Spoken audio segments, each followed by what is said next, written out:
नमस्कार। आकाशवाणी से प्रस्तुत है समाचार प्रभात।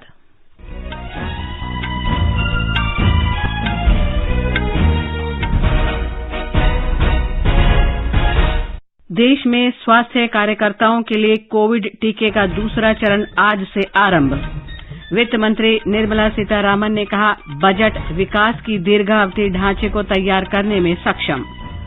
लोकसभा में आज सुबह 10 बजे से बजट पर चर्चा होगी। ताजिकिस्तान में कल 6.3 तीव्रता का भूकंप, इसके झटके उत्तर भारत के कई राज्यों में महसूस किए गए। आज विश्व रेडियो दिवस मनाया जा रहा है। भारत और इंग्लैंड के बीच दूसरा टेस्ट मैच आज चेन्नई में होगा।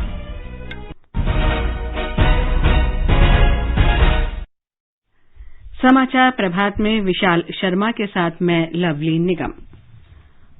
कोविड महामारी से देश एक साथ लड़ रहा है। आप भी हमारे साथ सुरक्षा और बचाव के 3 आसान उपायों का संकल्प लें। मास्क पहनें, 2 गज की सुरक्षित दूरी बनाए रखें, हाथ और मुंह साफ रखें। और अब समाचार विस्तार से। कोविड-19 का दूसरा टीका आज से स्वास्थ्य कर्मियों को लगाया जा रहा है। स्वास्थ्य सचिव राजेश भूषण ने बताया कि ये दूसरा टीका उन लाभार्थियों को लगाया जा रहा है जिन्हें विश्व के सबसे बड़े टीकाकरण अभियान की शुरुआत के दिन 16 जनवरी को लगाया गया था। जिनको कि पहला डोज वैक्सीन का दिया गया है, दूसरा डोज हम 13 फरवरी से देना प्रारंभ करेंगे। अखिल भारतीय आयुर्विज्ञान संस्थान के निदेशक डॉक्टर रणदीप गुलेरिया ने बताया कि दूसरे चरण की तैयारियां कर ली गई हैं। Today now we are starting the second dose of the vaccination. I would request everyone who is due for the second dose, according to his convenience, to come forward and take the second dose. I would also request all those who have not taken the first dose also to come forward and take the first dose of the vaccine also. By getting everyone vaccinated as early as possible, we will be able to come out of this pandemic in a very smooth manner. स्वास्थ्य मंत्रालय ने कहा है कि देश के 55% से अधिक स्वास्थ्य कर्मियों को कोविड टीकाकरण की पहली खुराक दी जा चुकी है। कल लोकसभा में स्वास्थ्य मंत्री डॉक्टर हर्षवर्धन ने बताया कि कोरोना के खिलाफ लड़ाई में अग्रिम पंक्ति के कार्यकर्ताओं को इस महीने की 2 तारीख से कोविड टीका देना शुरू कर दिया गया था। उन्होंने बताया कि स्वास्थ्य कर्मियों तथा अग्रिम पंक्ति के कार्यकर्ताओं को टीका देने के बाद अन्य श्रेणियों के लोगों को कोविड टीका लगाने पर राष्ट्रीय विशेषज्ञ दल फैसला करेगा। डॉक्टर हर्षवर्धन ने बताया कि कोविड के 2 टीके 28 दिन के अंतराल पर लगाए जाते हैं। स्वास्थ्य मंत्री ने कहा कि कोविड टीकाकरण कार्यक्रम के संचालन के लिए राज्यों और केंद्र शासित प्रदेशों को 480 करोड़ रुपए की धनराशि आवंटित की गई है।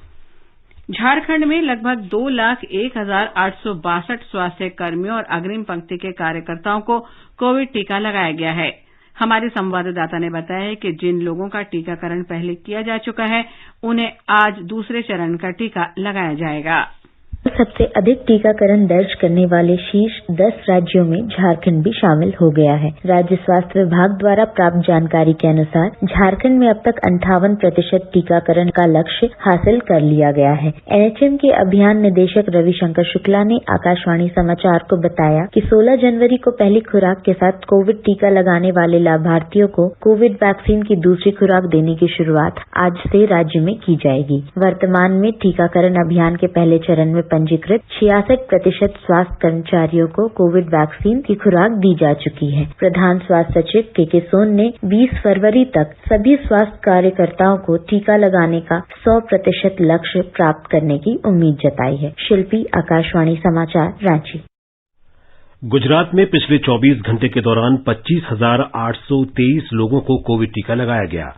पूरे राज्य में 786 टीका केंद्र बनाए गए हैं। हमारे संवाददाता ने बताया है कि अब तक पूरे राज्य के 7,67,611 लोगों को टीका लगाया जा चुका है। गुजरात में पिछले 24 घंटों में कोविड-19 संक्रमण के 268 नए मामले सामने आए, जबकि 281 मरीजों को ठीक होने के साथ अस्पतालों से छुट्टी दी गई। राज्य में अब तक कुल 2,58,551 मरीज कोविड-19 से ठीक हो चुके हैं। मरीजों के ठीक होने की दर बढ़कर 97.67% हो गई है। इस वक्त राज्य में कुल 1,768 सक्रिय मामले हैं, जिसमें से 28 मरीज वेंटिलेटर पर है। पिछले 24 घंटों में संक्रमण के सबसे अधिक 60 नए मामले अहमदाबाद में दर्ज हुए, जबकि वडोदरा में 53 नए मामले सामने आए। सूत्रों के अनुसार राज्य के 10 जिलों और 1 नगर निगम में पिछले 24 घंटों में संक्रमण का एक भी मामला दर्ज नहीं हुआ है। योगेश पंड्या, आकाशवाणी समाचार, अहमदाबाद। महाराष्ट्र में 6,48,000 से अधिक स्वास्थ्य कर्मियों और अग्रिम पंक्ति की योद्धाओं को अब तक टीका लगाया जा चुका है। ब्यौरा हमारी संवाददाता से। महाराष्ट्र में कल 40,000 से अधिक स्वास्थ्य और फ्रंटलाइन कर्मचारियों का टीकाकरण किया गया। मुंबई उपनगर टीकाकरण अभियान में अग्रणी स्थान पर है। राज्य भर में कल कुल 796 सत्र आयोजित किए गए, जहां 40,000 से अधिक लाभार्थियों को कोविशील्ड वैक्सीन का टीका लगाया, जबकि 239 को कोवैक्सीन दिया गया। कल दिन भर में महाराष्ट्र में कोरोना वायरस के 3,670 नए मामले दर्ज हुए, जिनके साथ राज्य के कुल मरीजों की संख्या 20,56,575 हो गई। स्वास्थ्य विभाग द्वारा प्राप्त जानकारी के अनुसार कल 2,422 मरीजों को स्वस्थ होने पर घर छोड़ दिया गया, जिनके साथ स्वस्थ होने वाले मरीजों की कुल संख्या 19,72,475 हो गई। फिलहाल राज्य में 31,474 मरीजों पर इलाज जारी है। माधुरी पांगे, आकाशवाणी समाचार, मुंबई। वित्त मंत्री निर्मला सीतारामन ने कहा है कि केंद्र सरकार देश के किसानों और कामगारों के विकास के लिए प्रतिबद्ध है। राज्यसभा में कल बजट पर चर्चा का उत्तर देते हुए उन्होंने बजट को आत्मनिर्भर भारत की दिशा में एक महत्वपूर्ण कदम बताया। A budget which is for Atmanirbhar Bharat. It's a budget which clearly draws on the experience, the administrative capacities, and also the exposure that the Prime Minister has had, and his commitment towards development, growth, and reform. So these three things are essentially infused in the budget, in the sense it is the instrument through which Atmanirbhar Bharat is to be attained. वित्त मंत्री ने कहा कि budget के माध्यम से आगामी वित्त वर्ष के लिए किए जा रहे प्रावधानों से सरकार को सतत विकास ढांचा तैयार करने में मदद मिलेगी। The attempt made in this budget is to provide a strong and such a stimulus which can bring in multiplier effect, and therefore instead of finding quick short-term solutions, even as we provide short-term quick relief for those people who so desperately need it, we are looking at also medium-term, long-term, sustainable growth. सरकार की महत्वपूर्ण योजनाओं की चर्चा करते हुए उन्होंने कहा कि महामारी के दौरान लगभग 80 करोड़ लोगों को मुफ्त खाद्यान्न उपलब्ध कराया गया और प्रधानमंत्री उज्ज्वला योजना के अंतर्गत 8 करोड़ लाभार्थी महिलाओं को मुफ्त गैस सिलेंडर उपलब्ध कराए गए। प्रधानमंत्री गरीब कल्याण पैकेज के तहत 2,76,000 करोड़ रुपए की राशि जारी की गई। गरीबों की आवश्यकताओं का बजट में ध्यान न रखने के विपक्ष के आरोप पर प्रतिक्रिया देते हुए श्रीमती सीतारामन ने सरकार की कई योजनाओं के बारे में बताया जो समाज के गरीब तबके के फायदे के लिए शुरू की गई हैं। उन्होंने आरोप लगाया कि विपक्षी दल एक गलत धारणा फैला रहे हैं कि बजट के प्रावधानों से केवल गिने चुने व्यापारिक घरानों को फायदा होगा। वित्त मंत्री ने कहा कि सतत विकास के ढांचे को तैयार करने के लिए सरकार ने पूंजीगत खर्च में 34.5% की बढ़ोतरी की है। वित्त मंत्री के उत्तर के बाद राज्यसभा में बजट सत्र का पहला भाग संपन्न हो गया। बजट सत्र के पहले हिस्से में 2 सप्ताह के भीतर राज्यसभा में 99% काम हुआ। बजट सत्र का दूसरा हिस्सा 8 मार्च से शुरू होगा। लोकसभा की कार्यवाही आज शाम 4 बजे के स्थान पर सुबह 10 बजे शुरू होगी। सदन में वित्त मंत्री निर्मला सीतारामन केंद्रीय बजट 2021-22 की चर्चा का जवाब देंगी। इसके अलावा जम्मू और कश्मीर पुनर्गठन संशोधन विधेयक भी लोकसभा के कार्य में दर्ज है। ये विधेयक राज्यसभा में पहले ही पारित हो चुका है। वित्त मंत्रालय ने वस्तु और सेवा कर जीएसटी क्षतिपूर्ति की कमी को पूरा करने के लिए राज्यों को 6,000 करोड़ रुपए की 15वीं साप्ताहिक किस्त जारी कर दी है। इसमें से 23 राज्यों को 5,516 करोड़ रुपए और केंद्र शासित प्रदेशों दिल्ली, जम्मू कश्मीर और पुदुचेरी को लगभग 483 करोड़ रुपए की राशि जारी की गई है। वित्त मंत्रालय ने कहा कि 5 राज्यों अरुणाचल प्रदेश, मणिपुर, मिजोरम, नागालैंड और सिक्किम में वस्तु और सेवा कर कार्यान्वयन के कारण राजस्व का अंतर नहीं है। वित्त मंत्रालय ने कहा कि अब तक कुल अनुमानित जीएसटी क्षतिपूर्ति के 81% की कमी की राशि राज्यों और केंद्र शासित प्रदेशों के लिए जारी की गई। इसमें 82,132 करोड़ रुपए से अधिक की राशि राज्यों को, जबकि 3 केंद्र शासित प्रदेशों को करीब 7,867 करोड़ रुपए की राशि जारी की गई है। कार्मिक लोक शिकायत और पेंशन राज्य मंत्री डॉक्टर जितेंद्र सिंह ने कहा है कि पारिवारिक पेंशन में सुधार किया गया है और इसकी अधिकतम सीमा को 45,000 से बढ़ाकर 1.25 लाख रुपए प्रतिमाह कर दिया गया है। उन्होंने कहा कि इस कदम से मृतक कर्मचारियों के परिवार के सदस्यों का जीवन यापन आसान होगा और उन्हें पर्याप्त वित्तीय सुरक्षा मिलेगी। लोकसभा में कल पंचाट और सुलह संशोधन विधेयक विचार और पारित करने के लिए रखा गया। विधेयक में घरेलू और अंतर्राष्ट्रीय मध्यस्थता से निपटने के प्रावधान हैं। ये सुलह की कार्यवाही करने के लिए कानून को परिभाषित करता है। ये विधेयक पिछले साल 4 नवंबर को घोषित समान प्रावधानों वाले अध्यादेश का स्थान लेगा। विधेयक पेश करते हुए कानून मंत्री रविशंकर प्रसाद ने कहा कि धोखाधड़ी या भ्रष्टाचार में लिप्त होने पर भी मध्यस्थता तय करने में कोई प्रावधान नहीं है। उन्होंने कहा कि एक सीमित संशोधन किया गया है कि अगर अदालत प्रथम दृष्टया संतुष्ट है तो धोखाधड़ी और भ्रष्टाचार द्वारा समझौता किया जाता है तो अदालत इसे कार्यवाही खत्म होने तक रोक सकती है। उत्तर प्रदेश में सरकार इस महीने के 18 तारीख से शुरू हो रहे विधानसभा सत्र में कागज विहीन बजट पेश करने और सदन की कार्यवाही भी कागज विहीन करने की पूरी तैयारी कर रही है।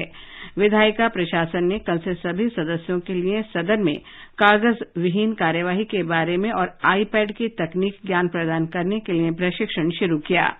हमारे संवाददाता ने बताया है कि प्रशिक्षण के दौरान कागज विहीन कार्य के लिए आईपैड के बारे में प्रारंभिक जानकारी सभी सदस्यों को दी जा रही है। संसदीय कार्य मंत्री सुरेश खन्ना ने बताया कि सदन की पेपरलेस कार्रवाई चलाने और सदस्यों को आईपैड पर सुगमता से कार्य करने के लिए प्रशिक्षण कार्यक्रम शुरू हो गया है। कार्यक्रम के अनुसार सदस्यों के लिए 3-3 घंटों के 6 सत्रों का आयोजन रविवार तक किया जाएगा। 1 से लेकर 5वां सत्र विधानसभा के सदस्यों के लिए निर्धारित है और 6वें सत्र में विधान परिषद के सदस्यों को प्रशिक्षण दिया जाएगा। उन्होंने बताया कि मुख्यमंत्री योगी आदित्यनाथ के निर्देशों के अनुसार प्रदेश विधानसभा में केंद्र की तरह इस बार पेपरलेस बजट प्रस्तुत किया जाएगा। मुख्यमंत्री ने पहले ही सभी मंत्रियों को टैबलेट उपलब्ध करा दिए हैं और अब दोनों सदनों के सभी सदस्यों को टैबलेट उपलब्ध कराए जा रहे हैं। MS यादव, आकाशवाणी समाचार, लखनऊ। भारत सरकार, छत्तीसगढ़ सरकार और विश्व बैंक ने स्थायी उत्पादन प्रणाली विकसित करने के लिए $10 करोड़ के ऋण परियोजना पर हस्ताक्षर किए हैं।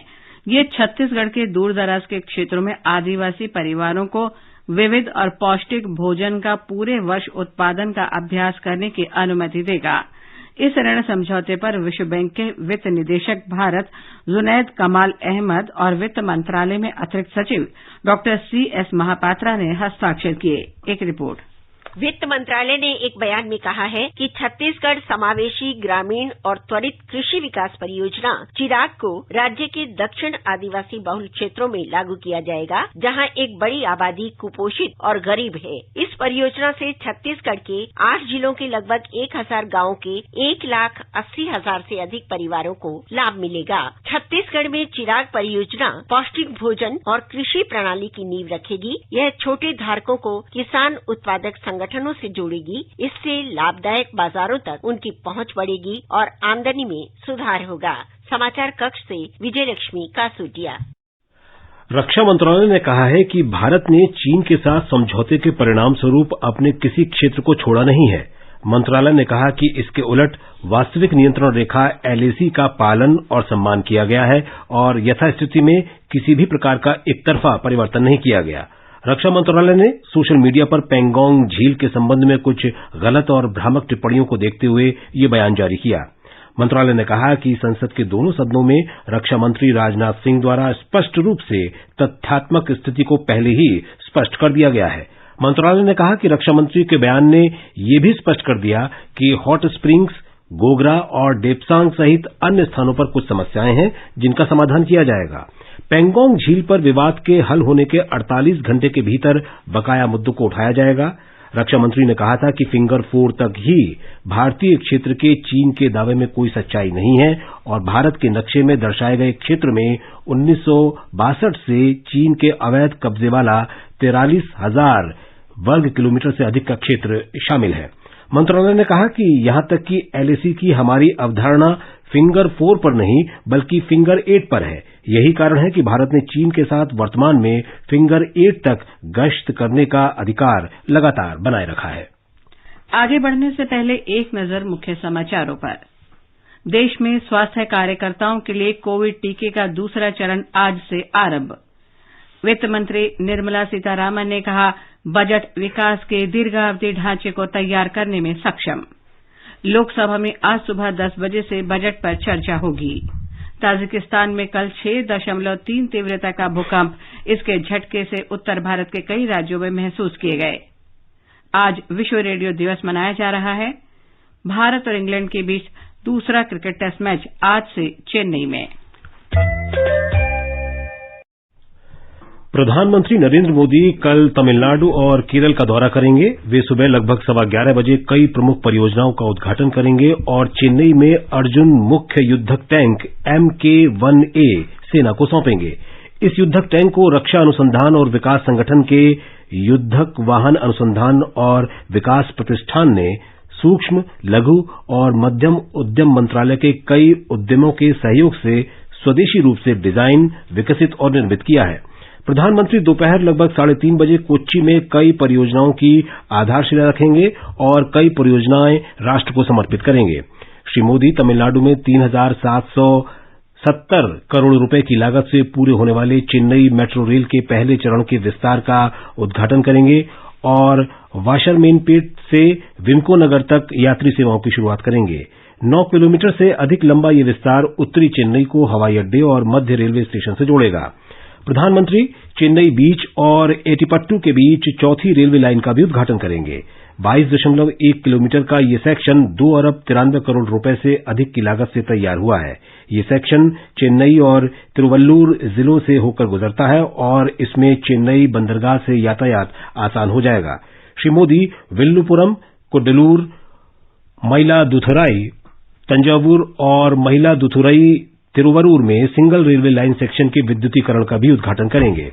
इसके अलावा प्रधानमंत्री ग्रैंड एनिकट नहर प्रणाली के विस्तार, नवीनीकरण और आधुनिकीकरण के लिए आधारशिला रखेंगे।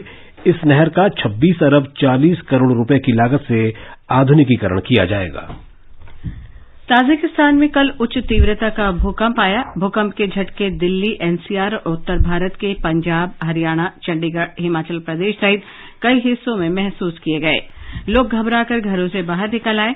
हालांकि इससे किसी जान या माल के नुकसान की कोई खबर नहीं है। भूकंप विभाग ने भूलवश इसकी गहराई 19 किलोमीटर अमृतसर के पास बताई। बाद में संशोधित बयान में भूकंप का केंद्र ताजिकिस्तान बताया गया। रिक्टर पैमाने पर इसकी तीव्रता 6.3 आंकी गई। आकाशवाणी से विशेष बातचीत में राष्ट्रीय भूकंप विज्ञान केंद्र के वैज्ञानिक RK सिंह ने बताया, मैग्नीट्यूड 6.3 का अर्थक्वेक है, जो एवरेज स्टैटिस्टिक्स है उसके हिसाब से पूरे वर्ल्ड में साल में मैग्नीट्यूड 6 एंड अबव के अर्थक्वेक करीब 200 से ऊपर आते रहते हैं और मैग्नीट्यूड 7 एंड अबव के 15 से 20 अर्थक्वेक हर साल आते हैं। तो उस हिसाब से तो ऐसा कोई एबनॉर्मल एक्टिविटी नहीं है। ये हिंदू कुश का इलाका है, यहाँ पे काफी सेस्मिक एक्टिविटी रहती है, तो ऐसा कोई एबनॉर्मल एक्टिविटी नहीं है। बाढ़ पूर्वानुमान तंत्र लगाने की दिशा में एक महत्वपूर्ण कदम उठाते हुए केंद्र शासित प्रदेश जम्मू कश्मीर ने प्रभाव आधारित बाढ़ पूर्वानुमान तंत्र लगाने के लिए ब्रिटेन अंतरिक्ष एजेंसी कार्यक्रम का सहयोग लिया है।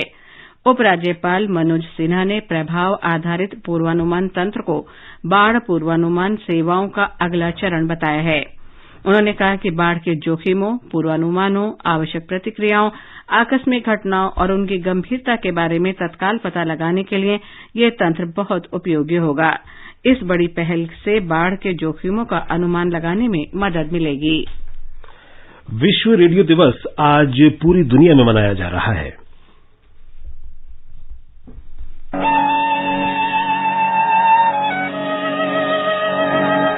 इस दिवस को 2011 में यूनेस्को के सदस्य राज्यों द्वारा घोषित किया गया था और बाद में संयुक्त राष्ट्र महासभा द्वारा 2021 में इसे अंतर्राष्ट्रीय दिवस के रूप में अपनाया गया। यूनेस्को के अनुसार रेडियो मानवता का जश्न मनाने का एक सशक्त माध्यम है। एक रिपोर्ट। वैश्विक स्तर पर सबसे व्यापक रूप में उपभोग किए जाने वाले माध्यमों में से एक रेडियो में दर्शकों तक व्यापक पहुंच बनाने की क्षमता है। इस प्रक्रिया में समाज के विविधता के अनुभव को आकार देने और सभी के लिए एक मंच प्रदान करने और सुनने की क्षमता है। विश्व रेडियो दिवस 2021 के अवसर पर यूनेस्को ने विश्व रेडियो दिवस की 10वीं वर्षगांठ और रेडियो के 110 वर्ष से भी अधिक पूरा होने का जश्न मनाने को कहा है। विश्व रेडियो दिवस 2021 का थीम नई दुनिया नया रेडियो पूरे संकट काल के दौरान रेडियो के माध्यम से प्रदान की जाने वाली सेवाओं को सामने लाएगा। समाचार कक्ष से आकाश सिन्हा। केंद्रीय मंत्री प्रकाश जावड़ेकर ने कहा है कि देश में कोई भी आकाशवाणी केंद्र बंद नहीं होगा और न ही इसके स्तर को कम किया जाएगा। कल लोकसभा में प्रश्नों का उत्तर देते हुए श्री जावड़ेकर ने कहा कि कोविड ने सभी क्षेत्रों को प्रभावित किया है। आकाशवाणी और एफएम रेडियो पर भी इसका निश्चित रूप से असर पड़ा।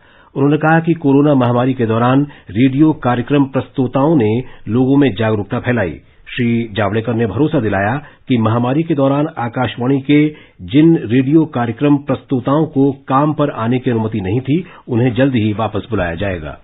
एक भी आकाशवाणी केंद्र, आकाशवाणी का ही मुख्य मुद्दा है, तो एक भी आकाशवाणी केंद्र बंद नहीं होगा और कोई एक भी डाउनग्रेड नहीं होगा। अब जमाना बदल गया, टेक्नोलॉजी बदल गई, लोग मोबाइल से लेते हैं और मोबाइल से लाइव करते हैं यहाँ अपने संसद के प्रांगण से। तो ये जब कर सकते हैं तो अब टेक्नोलॉजी बदल गई तो उतने परमानेंट पदों की जरूरत नहीं होती है। हमने पहले तो मैन पावर ऑडिट किया और अब ये स्थिति साफ हो गई कि कितने लोग हैं, कितने वैकेंसीज पदों की है, लेकिन कितनी की जरूरत है और उसके अनुसार हम नई योजना बना रहे हैं। रिक्रूटमेंट बोर्ड आ गया है और भर्ती प्रक्रिया शुरू होगी।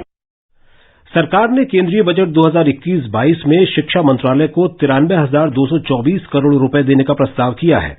कुल आवंटन में से 54,873 करोड़ रुपए से अधिक स्कूल और शिक्षा और साक्षरता विभाग तथा लगभग 38,350 करोड़ रुपए उच्च शिक्षा विभाग को दिए गए हैं। संसद में अगले वित्त वर्ष के लिए बजट प्रस्तुत करते हुए वित्त मंत्री निर्मला सीतारामन ने 100 नए सैनिक स्कूल खोलने की घोषणा की, जिनमें गैर सरकारी संगठनों, निजी स्कूलों और राज्य सरकारों की भागीदारी होगी। हमारे संवाददाता की एक रिपोर्ट।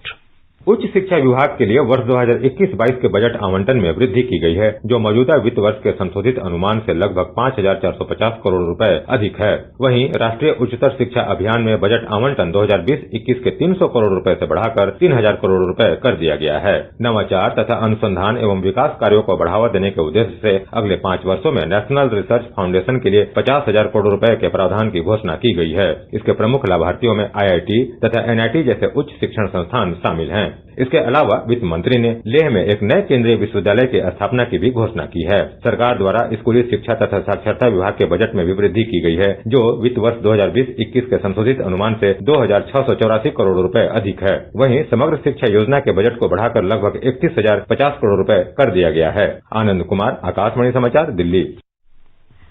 आगामी विधानसभा चुनाव तैयारियों की समीक्षा के लिए केंद्रीय निर्वाचन आयोग का उच्च स्तरीय दल कल रात केरल पहुंचा। हमारे संवाददाता ने बताया कि मुख्य चुनाव आयुक्त सुनील अरोड़ा के नेतृत्व में दोनों चुनाव आयुक्त सुशील चंद्र और राजीव कुमार सहित अन्य वरिष्ठ अधिकारी 15 फरवरी तक राज्य में कई बैठकें करेंगे। केंद्रीय पेट्रोलियम मंत्री धर्मेंद्र प्रधान ने कहा है कि प्रधानमंत्री नरेंद्र मोदी के नेतृत्व में भारत सरकार ओडिशा के संस्कृति, गौरव और जन भावनाओं का सम्मान करने में कोई कसर नहीं छोड़ेगी। भुवनेश्वर में कुछ धार्मिक ऐतिहासिक तीर्थों पर राष्ट्रीय स्मारक प्राधिकरण के मसौदा नियमों पर राज्य सरकार की आपत्तियों के उत्तर में केंद्रीय मंत्री ने कहा कि बातचीत से समाधान निकाला जा सकता है। राष्ट्रपति भवन स्थित मुगल गार्डन आज से आम लोगों के लिए खुल जाएगा। ये गार्डन 21 मार्च तक खुला रहेगा और सोमवार को छोड़कर सभी दिन सुबह 10 बजे से शाम 5 बजे तक आम लोगों को प्रवेश की अनुमति होगी। इस वर्ष सावधानी बरतते हुए वॉक इन प्रवेश की सुविधा नहीं होगी। सभी दर्शक केवल अग्रिम ऑनलाइन बुकिंग कराकर ही गार्डन देख सकेंगे। ये ऑनलाइन बुकिंग www.rashtrapatisachivale.gov.in पर की जा सकती है। गार्डन देखने आने वाले दर्शकों को कोविड-19 दिशा निर्देशों के तहत मास्क पहनना और सुरक्षित दूरी का पालन करना होगा। सभी लोगों को प्रवेश के समय थर्मल स्क्रीनिंग से गुजरना होगा। दर्शकों का प्रवेश और निकास केवल राष्ट्रपति भवन के गेट नंबर 35 से होगा। भारत और इंग्लैंड के बीच दूसरा क्रिकेट मैच आज से चेन्नई के एमए चिदम्बरम स्टेडियम में शुरू हो रहा है। इसी स्टेडियम में पहला टेस्ट मैच भी खेला गया था। मेजबान देश भारत बड़े अंतर से पहला टेस्ट मैच हार गया था। दूसरे टेस्ट मैच में भारत जीत दर्ज करना चाहेगा। ये समाचार हमारी वेबसाइट newzoneair.com/हिंदी पर भी उपलब्ध हैं। और विशाल, अब बताएं आज के समाचार पत्रों में क्या विशेष है। जी लवलीन, वित्त मंत्री निर्मला सीतारामन के राज्यसभा में कल बजट चर्चा पर जवाब को अखबारों ने अलग अलग शीर्षक से दिया है। दैनिक जागरण की सुर्खी है, वित्त मंत्री की 2 टूक, गरीबों और किसानों के लिए है ये बजट। दैनिक भास्कर ने उनके इस बयान को दिया है कि अर्थव्यवस्था में जान फूंकने वाला है ये बजट। इंफ्रास्ट्रक्चर का विकास इस बजट की खासियत है। कांग्रेस नेता राहुल गांधी के आरोप पर रक्षा मंत्रालय का ये स्पष्ट करना कि पूर्वी लद्दाख में पैंगोंग इलाके में हमने कहीं भी दावा नहीं छोड़ा, राष्ट्रीय सहारा की प्रमुख खबर है। दैनिक ट्रिब्यून लिखता है, रक्षा मंत्रालय ने कहा, राष्ट्रीय हित और भूभाग की प्रभावित तरीके से की रक्षा। पूर्व रेल मंत्री और तृणमूल कांग्रेस नेता दिनेश त्रिवेदी के राज्यसभा से इस्तीफा देने की खबरें भी अखबारों में हैं। नवभारत टाइम्स कहता है, हिंसा से घुटन कहकर त्रिवेदी ने ममता का साथ छोड़ा। पंजाब केसरी ने इसे तृणमूल कांग्रेस में भूस्खलन बताया है। दैनिक भास्कर की पहली खबर है, कोरोना कवच राउंड 2, देश में आज से कोरोना वैक्सीन की दूसरी डोज। हिंदुस्तान की पहली खबर है, भारत सबसे तेजी से 77 लाख वैक्सीन लगाने वाला देश, दिल्ली में 4,319 लोगों को दी जाएगी दूसरी खुराक। राष्ट्रीय सहारा की खबर है, सुप्रीम कोर्ट का केंद्र और ट्विटर को नोटिस, नफरत फैलाने वाली सामग्री के लिए तंत्र बनाए जाने के अनुरोध वाली याचिका पर लिया संज्ञान। अमर उजाला ने देश के पहले सीएनजी ट्रैक्टर के चित्र को देते हुए सरकार के हवाले से लिखा है, सीएनजी ट्रैक्टर से ईंधन की लागत पर सालाना लगभग 1 लाख रुपए तक की बचत हो सकती है। दैनिक जागरण की सुर्खी है, देश का पहला सीएनजी ट्रैक्टर लॉन्च, पराली के धुएं से भी मिलेगी मुक्ति। दिल्ली एनसीआर सहित उत्तर भारत में भूकंप के तेज झटके महसूस होने की खबर दैनिक भास्कर सहित लगभग सभी अखबारों में है। पत्र लिखता है, राहत की बात है कि इससे जानमाल के नुकसान की कोई खबर नहीं है। हिंदुस्तान ने दिल्ली में नर्सरी दाखिले की सूचना सोशल मीडिया पर उपलब्ध कराने की जानकारी को विस्तार से देते हुए लिखा है, शिक्षा विभाग की एक टीम लोगों तक हर जानकारी पहुंचाएगी। पत्र ने आगे लिखा है, दाखिले में आवेदन के समय आधार कार्ड जरूरी नहीं होगा। जनसत्ता ने स्मरणीय शीर्षक से लिखा है, संसद भवन के 100 साल पूरे, 12 फरवरी 1921 को रखी गई थी आधारशिला। पत्र ने संसद की नींव रखने वाले ब्रिटेन के ड्यूक ऑफ कनॉट के इन शब्दों को भी दिया है, ये भवन भारत के पुनर्जन्म के साथ साथ उज्जवल भविष्य का भी प्रतीक होगा। दैनिक जागरण कहता है, 15 अगस्त 1947 को देश स्वतंत्र होने के बाद ये इमारत संसद भवन कहलाई और स्वतंत्र भारत के लगभग सभी प्रमुख फैसले यहीं लिए गए। और अंत में मुख्य समाचार एक बार फिर, देश में स्वास्थ्य कार्यकर्ताओं के लिए कोविड टीके का दूसरा चरण आज से आरंभ। वित्त मंत्री निर्मला सीतारामन ने कहा, बजट विकास के दीर्घावधि ढांचे को तैयार करने में सक्षम। लोकसभा में आज सुबह 10 बजे से बजट पर चर्चा होगी। ताजिकिस्तान में कल 6.3 तीव्रता का भूकंप आया। इसके झटके से उत्तर भारत के कई राज्यों में महसूस किए गए।